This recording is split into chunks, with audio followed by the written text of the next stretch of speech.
오늘은 주일입니다. 주일인데 보통 주일과는 그 의미가 매우 다른 주일 예배를 드리고 있습니다. 오늘은 주일이기도 하지만 또 무슨 날일까요? 믿음이 충만한 우리 교회 성도들입니다. 오늘은 빼빼로데이입니다. 우리 아이들이 제일 좋아하는 것 같아요. 오늘은 빼빼로데이입니다. 11월 11일. 시간은 좀 지났습니다만은 매년 11월 11일 오전 11시 11분 11초 요때 빼빼로를 전해줘야만이 살이 빠진다나요? 그렇다고 합니다. 이미 그 시간은 지났습니다만은 언제부터 이런 풍습이 생겼는지 역사를 찾기는 쉽지 않겠습니다만은 아마도 경상도 지역의 여자 중학생들이 빼빼로를 친구들에게 주면서 이걸 먹으면 살이 빠진대, 그렇게 시작한 날이라고 그 지역의 신문이 그 유래를 이야기를 하고 있기 때문에 그런가 보다 그렇게 생각을 합니다.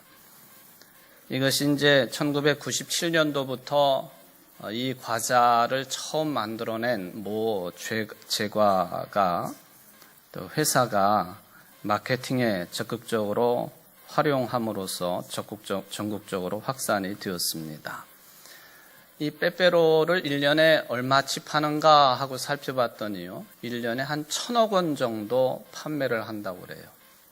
그런데 이날 하루만 그 절반을 판다고 그럽니다. 500억 원어치. 여러분 중에도 거기에 도움을 주신 분들이 계시리라고 생각을 하고, 이따가 아마 우리 교회 학교 학생들 선물도 빼빼로를 준비했다고 하는 이야기를 듣는데 일조를 하셨습니다. 그런데 우리는 이날 주님의 몸된 교회인 청주제일교회가 창립된 지 114주년을 기념하고, 또 올해 추수감사주일이고, 또한 생명사랑 114 전도대잔치 2차 초청주일 예배를 드리고 있습니다. 이 시간 이 예배 자리에 나온 모든 성도들, 특별히 오늘 처음 오셨거나 오랜만에 예배에 참여하신 모든 성도들에게 하나님께서 안아주시기를 바라고, 또 주님께서 잘 왔다고 칭찬해 주시는 하늘 은총이 충만한 자리 되시기를 주의 이름으로 축원을 드립니다. 우리가 아까 평화 인사를 나눴습니다만 다시 한번 기쁜 마음으로 또 큰 목소리로 옆에 계신 분들, 앞뒤에 계신 분들하고 이렇게 인사를 나눠 봅시다. 참 잘 오셨습니다. 축복합니다. 시작. 참 잘 오셨습니다. 축복합니다. 네. 앞에 추수감사주일을 맞아서 제단 장식을 해 놓았습니다. 작년에 113주년 때에 이제는 좀 제단 장식을 간소화하면서도 의미 있는 그런 장식이 되었으면 좋겠다 해서 작년에 감과 사과를 양쪽에 놓고 감사 글자를 새겨 놓았잖아요. 앞으로도 계속 이 모습대로 가리라고 생각을 합니다. 근데 올해는 한 가지 과일을 더 추가를 하고 감사를 합니다. 우리 교회 정원에 보면은 여러 종류의 나무들이 심겨져 있습니다만은 매년 아주 귀한 열매를 허락해 주고 있는 나무가 있습니다. 바로 모과 나무입니다. 매년 제단 장식에 사용하기는 했습니다만은 그냥 생기기가 못생긴 과일이기 때문에 냄새는 좋지만 이렇게 한쪽 구석에 이렇게 장식을 하는 그런 과일이었습니다만은 올해는 제대로 모과를 대접을 합니다.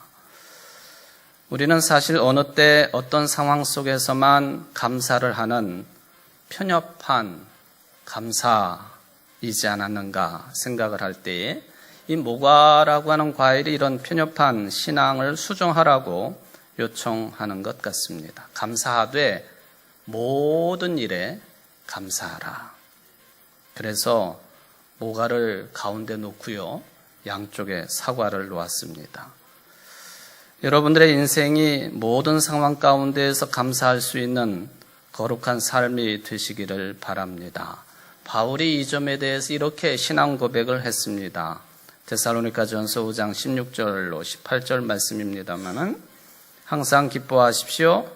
끊임없이 기도하십시오. 모든 일에 감사하십시오. 이것이 그리스도 예수 안에서 여러분에게 바라시는 하나님의 뜻입니다. 개역 개정판에는 범사에 감사하라 그렇게 되어 있는데요, 세번역 성경을 보면은 모든 일에 감사하라. 그래서 모가가 한가운데 자리를 잡은 거예요. 모든 일에 감사하자. 여러분 모두가 어떤 경우든지 모든 일에 감사할 줄 아는 성숙한 신앙이들 되시기를 다시 한번 주의 이름으로 축원을 드립니다. 바울이 또한 이렇게 고백을 합니다. 나는 어떠한 처지에서도 스스로 만족하는 법을 배웠습니다. 나는 비천하게 살 줄도 알고 풍부하게 살 줄도 압니다. 배부르거나 굶주리거나 풍족하거나 궁핍하거나 그 어떤 경우에도 적응할 수 있는 비결을 배웠습니다. 나에게 능력을 주시는 분 안에서 나는 모든 것을 할 수 있습니다. 범사에 감사하라, 모든 일에 감사하라 하는 바울 사도의 데살로니가 교인들을 향하신 말씀과 맥을 같이 하는 그런 빌립보 교회에 주신 말씀인 줄 믿습니다. 이런 한 해를 보냈고 또 앞으로 주님 부르실 때까지 모든 일에 감사할 줄 아는 저가 되기를 바라고 여러분들이 되시기를 간절히 바랍니다. 오늘 성경 말씀은 구약 성경의 한 책인 욥기서의 한 부분을 읽어 드렸습니다. 욥기서 읽는다고 하는 것이 쉽지는 않습니다. 왜냐하면 거의 대부분의 내용들이 아주 심각한 논쟁을 벌이고 있는 내용이기 때문에 그렇습니다. 그런데 잘 읽어보면은 예상외로 간단하게 욥기서 전체를 정리할 수 있는 길이 있습니다.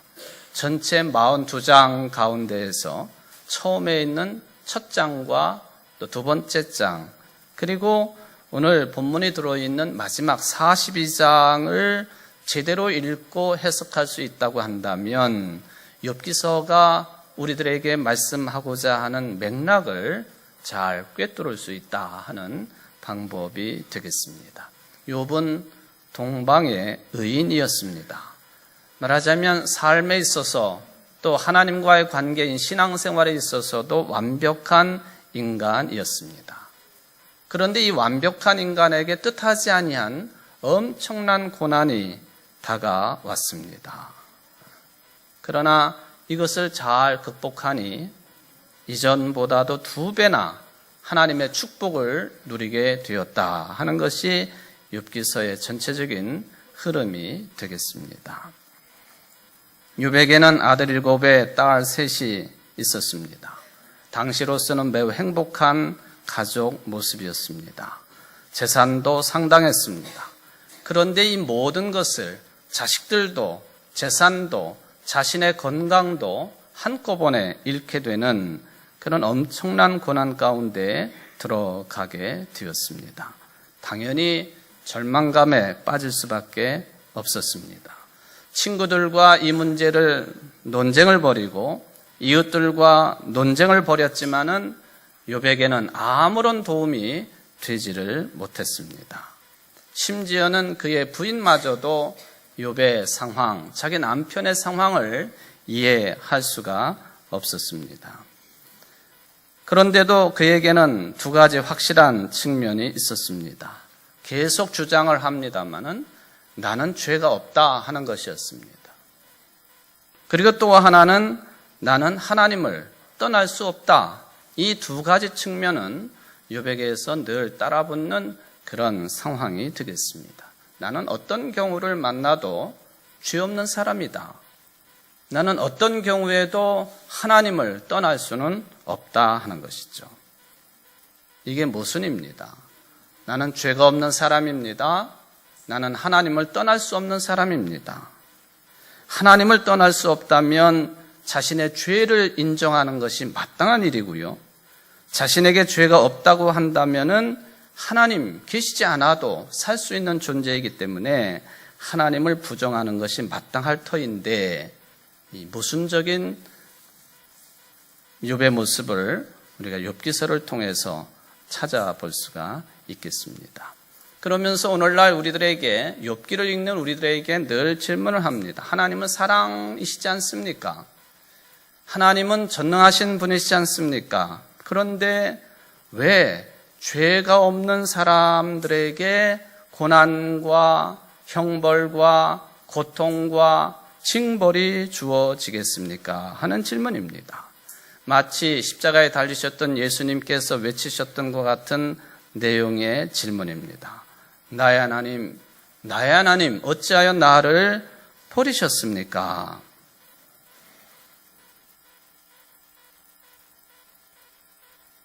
욥은 이 부분에 있어서 해결할 수 없는 그런 깊은 수렁에 빠져 있었습니다. 그러다가 욥은 하나님을 향하여 당신이 직접 이 문제에 대한 답을 달라고, 해명을 해달라고 요청을 하게 되었습니다. 욥기서 42장 5, 6절 말씀을 보면은 내가 주께 대하여 귀로 듣기만 하였사오나 이제는 눈으로 주를 배웁나이다. 그러므로 내가 스스로 거두어 드리고 티끌과 제 가운데에서 회개하나이다. 하나님이 답을 주시기를 원합니다. 내가 왜 이런 고난 가운데 있어야 되겠습니까? 이유가 없지 않습니까? 왜 선한 사람이 고통을 받아야 되겠습니까? 이유가 없지 않습니까? 하나님이 직접 답해 주시기를 바랍니다. 내가 스스로 거두어 드리고 티끌과 제 가운데에서 회개하나이다. 여러분들이 어려서부터 이 분에 대한 이야기를 많이 들으셨겠습니다마는 헬렌 켈러라고 하는 헬렌 켈러 여사에 관한 이야기가 되겠습니다. 1880년 6월 27일 미국에서 아주 풍족한 가정에서 태어났는데 태어난 지 19개월 만에 아주 심각한 열병을 앓게 되었습니다. 시력도, 청력도, 당연히 말하는 능력도 잃게 되었습니다. 그런 생활을 하고 있는 이 헬렌 켈러에게 가정교사 한 사람이 소개가 되었는데 설리번이라고 하는 선생님이었습니다. 설리번 선생님을 만나고 새로운 세계를 만나게 됩니다. 물론 그렇다고 해서 이 설리번 선생이 아주 잘 살았던 평화로운 인생이었느냐? 결코 그러지를 못했습니다. 남동생과 함께 10살 이후에 고아원에서 학대와 고통 속에 성장을 했고, 그리고 본인도 눈병에 걸려서 실명 직전까지 간 적이 있었던 그런 사람 설리번이 겨우 나이 20살이 되어서 헬렌 켈러를 만나고 선생님 역할을 감당하게 되었습니다.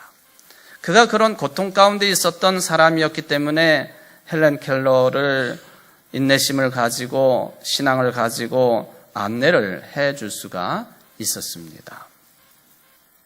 이 설리번 선생의 도움으로 말미암아 문자를 깨우치게 되고 사물을 깨닫게 되고, 그리고는 이 험악하고 또 매우 거칠었던 한 소녀가 성인으로 성장을 하며 마침내는 1904년도에 일반인도 입학하기 어렵다는 하버드 대학을 졸업할 수가 있었습니다. 1904년 우리 교회가 생긴 해이죠. 114년 전에 하버드 대학을 졸업을 합니다. 이분의 여러 저서가 있습니다마는 그 중에 한 책이 사흘만 볼 수 있다면 이라고 하는 수필입니다. 리더스 다이제스트에서 20세기 최고의 수필로 선정한 작품이기도 합니다. 사흘만 볼 수 있다면, 내가 사흘만 볼 수 있다면, 여러분이 사흘만 볼 수 있다고 한다면 무엇 보기를 원하시겠습니까? 우리들에게도 이 문제를 같이 상상해 보기를 원하면서 권하고 있는 헬런 켈러 여사의 그 마음을 읽어볼 수 있는 책이 되겠습니다. 헬런 켈러는 자기 자신이 아무것도 볼 수 없고 말할 수 없고 들을 수도 없는 그런 상황 속에서 유독 내가 사흘만 볼 수 있다면, 3일만 볼 수 있다면, 그런 전제를 가지고 볼 수 있다면 첫째 날에는 친절과 상냥함과 우정으로 내 인생을 살 만한 가치가 있는 삶으로 만들어 주었던 사람들을 보고 싶다. 그 중에 앤 설리번 선생님을 보고 싶다. 그리고 친구들을 보고 싶다. 주변의 물건들, 숲속을 거닐며 자연의 아름다움을 보고 싶다 했습니다. 두 번째 날에는 이 세계의 과거와 현재 그리고 인간과 자연의 역사 등을 보여주는 박물관, 미술관을 구경하고 저녁에는 극장이나 영화관에서 보낼 것이다. 그리고 마지막 날에는 현재 사람들이 일하며 사는 세계, 사람들이 살아가는 여러 모습을 보여주는 도시를 찾아가서 그 현장을 생생하게 느끼고 마지막 날 저녁에는 다시 연극을 보고 싶다.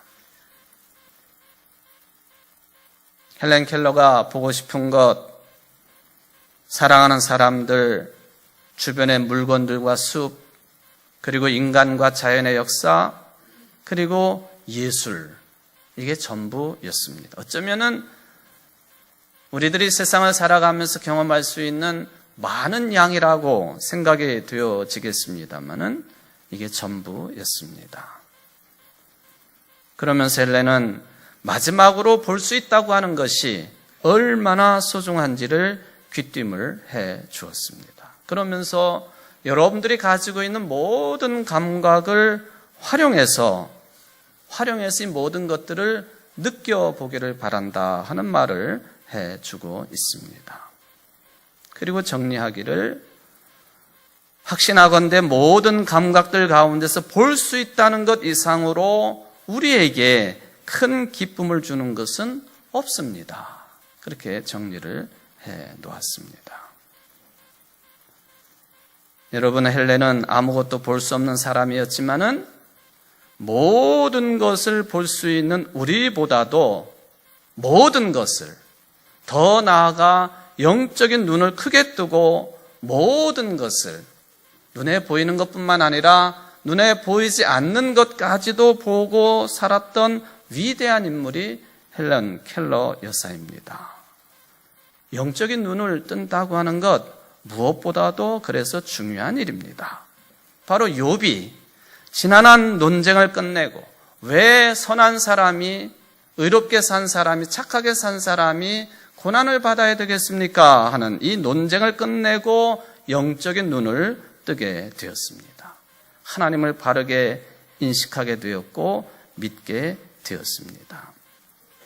물론 하나님은 죄가 없는 사람들에게 왜 고난이 있는지에 대해서 이유를 직접적으로 설명하시지는 않았습니다만은 그럼에도 불구하고 욥은 이제 하나님을 눈으로 보는 것처럼 받아들이고 믿게 되었다라고 하는 것이 오늘 욥기 42장 결론 부분에 들어 있습니다.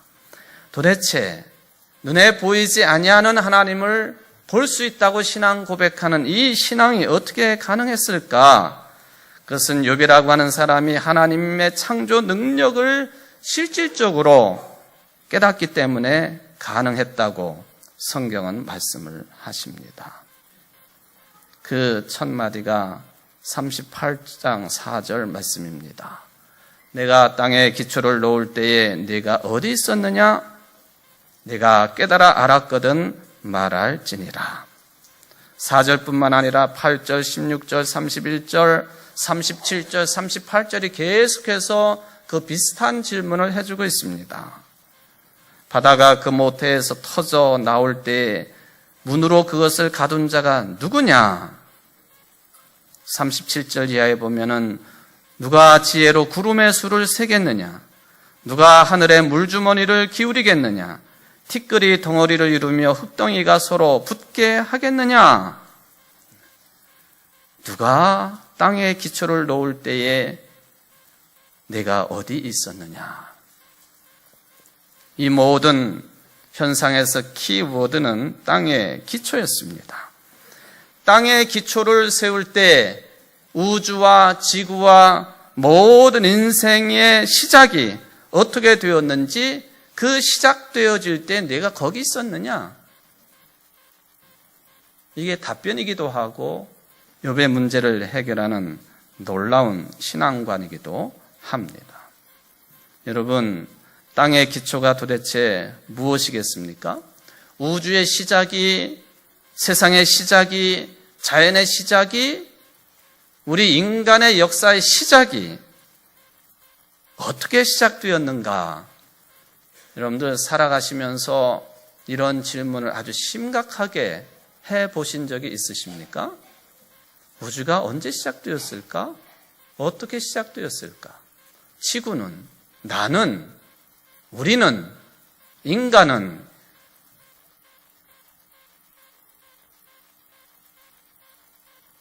현재 상태로 보면은 우리 인간들은 지구 외에서는 살지 못하게 되어 있습니다. 그렇기 때문에 지구 외의 행성에 이주한다고 하는 계획은 아직은 몽상에 지나지 않습니다. 어쩌면은 지금의 인류, 호모사피엔스라고 분류가 되고 있는 인류가 아니라 인공지능과 결합이 된 새로운 종에게는 가능할지 모르겠습니다만은 지구는 여러분들이, 우리가 살아갈 수 있는 유일한 행성입니다. 그런데 1991년도 미국에서는 아주 특별한 실험이 있었습니다. 애리조나주의 투손 사막에 한 억만장자가 자그마치 2억 달러를 투자를 해가지고 지구와 똑같은 인공 생태계를 만들었습니다. 이름하여 바이오스피어 2라고 하는 그런 공간이었습니다. 이것은 인간이 화성에 가서 살 수 있겠는가? 이거를 실험하는 공간이었습니다. 지금 보시는 저 건물을 7년 동안 공사를 해서 4,000평의 부지 위에 콘크리트와 유리를 섞어 만든 거대한 구조물을 세워 놓았습니다. 열대우림, 바다, 사막, 습지, 지구와 똑같은 기후를 조성하고 다양한 동식물도 집어 넣었습니다. 결과는 실패였습니다. 여기에 들어갔던 8명의 실험 참가자들 2년 20분 만에 실패하고 실험을 끝내고 밖으로 나와야만 했습니다. 이유가 뭘까? 이모저모를 살펴보았더니 이유는 인공적으로 만들어 오는 콘크리트, 이 작동 때문에 산소가 계속해서 줄어들고 이산화탄소가 더 많이 발생이 되기 때문에 식물도, 물도, 심지어는 마지막으로 인간도 더 이상 존재할 수 없는 그런 공간으로 변질을 하고 말았습니다. 그런데 더 심각한 문제는 인간 자체에게 있었다는 거예요. 밀폐된 공간에서 2년 동안 생활을 하다가 보니까 이게 마음이 편안하지가 않습니다. 불협화음이 생겼습니다. 화합하지 못했습니다. 단 8명의 대원이었지만 패가 갈리기 시작을 했습니다. 서로를 못 잡아먹어가지고 으르렁대기 시작을 했습니다. 겨우 상대방의 몸에 상해를 입히는 일만은 간신히 피할 정도였지 8명이 서로가 서로를 경멸을 했다. 그런 이야기입니다. 여러분, 사람이 아무리 과학을 동원하고 지식을 동원해서 이런 실험 기구를 만든다 해도 앞으로도 영원히 어쩌면은 우리는 하나님이 만들어 놓으신 이 창조 질서와 같은 세계를 만나지 못할 것이다 하는 그러한 가르침을 준 실험이라고 생각을 해 봅니다. 욥기에 언급되어 있는 땅의 기초, 수천 년 전에 욥 시대 사람들만이 아니라 오늘날 우리도 여전히 그 기초를 모르는 거예요. 누구만 아시는가? 만들어내신 분 하나님만이 아신다 하는 것이 성경의 가르침이 되겠습니다. 잘난 척하는 너 욥아, 네가 땅의 기초를 아느냐? 그때 욥에게 물으셨던 하나님이 지금도 여러분들에게 묻고 계십니다. 내가 이 모든 것을 만들어낼 때에 내가 그때에 거기 있었느냐? 이 말씀 앞에 욥이 신앙 고백하기를 내가 이전에는 하나님을 귀로만 들었더니만 이제는 눈으로 보겠습니다. 이 세상이 어떻게 시작되었는지 비밀을 알고 나니까 그 자신을 포함한 사람들의 시시비비가 무의미하다고 하는 사실을 그제서야 깨닫게 되었다고 하는 뜻이 되겠습니다. 그래서 욥이 오늘 본문에서 고백을 합니다. 주께서는 못하실 일이 없사오며 무슨 계획이든지 못 이루실 것이 없는 줄 압니다. 하나님은 전지전능하신 창조주가 되신다 하는 고백이 되겠습니다. 우리는 그 창조에 따른 피조물에 불과한 존재들이다.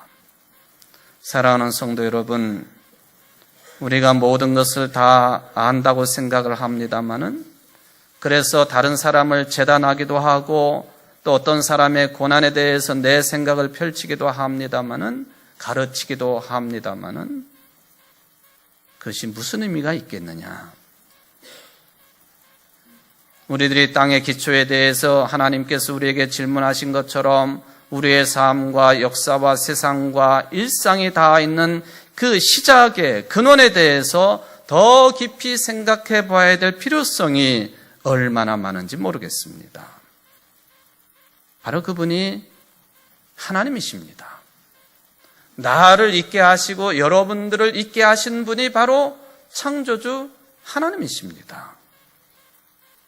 우리는 이 하나님을 찾아야 하고 만나야 되겠습니다. 왜? 우리 모두는 하나님의 형상대로 지어졌기 때문에 그렇습니다. 이사야 선지자는 지금도 말씀하십니다. 너희는 만날 수 있을 때에 주님을 찾아라. 너희는 가까이 계실 때에 주님을 불러라. 악한 자는 그 길을 버리고 불의한 자는 그 생각을 버리고 주님께 돌아오너라. 주님께서 그에게 긍휼을 베푸실 것이다. 우리의 하나님께로 돌아오너라. 주님께서 너그럽게 용서하여 주실 것이다. 시편에서도 말씀하십니다. 환난 날에 나를 불러라. 내가 너를 구하여 줄 것이요 너는 나에게 영광을 돌리게 될 것이다. 사랑하는 성도 여러분, 하나님이 가까이 계실 때에 주님을 만날 수 있을 때에 만나고 부르고 찾을 수 있는 하나님의 형상들이 되시기를 간절히 바랍니다. 오늘 특별히 교회에 처음 나온 분이 계신다고 한다면 이 말씀을 명심하시기를 바랍니다. 하나님은 지금 여러분들 가까이에, 여러분들 속에 내주하고 계시다고 하는 것을 기억하시기를 바랍니다. 이 기쁜 날 여기 모인 모든 하나님의 자녀들이 이 하나님을 만나고 하나님의 음성을 듣고 여러분들의 생명이 어디에 시작되었고 이 생명이 어디로 가야만이 완성될 수 있는지를 하나님 품에서 확인하고 신앙으로 고백하며 살아가는 삶이 되시기를 주의 이름으로 축원을 드립니다. 기도하시겠습니다. 자비하신 하나님, 거기 너 있었는가 그때에 땅의 기초가 이루어질 때 내가 거기 있었느냐?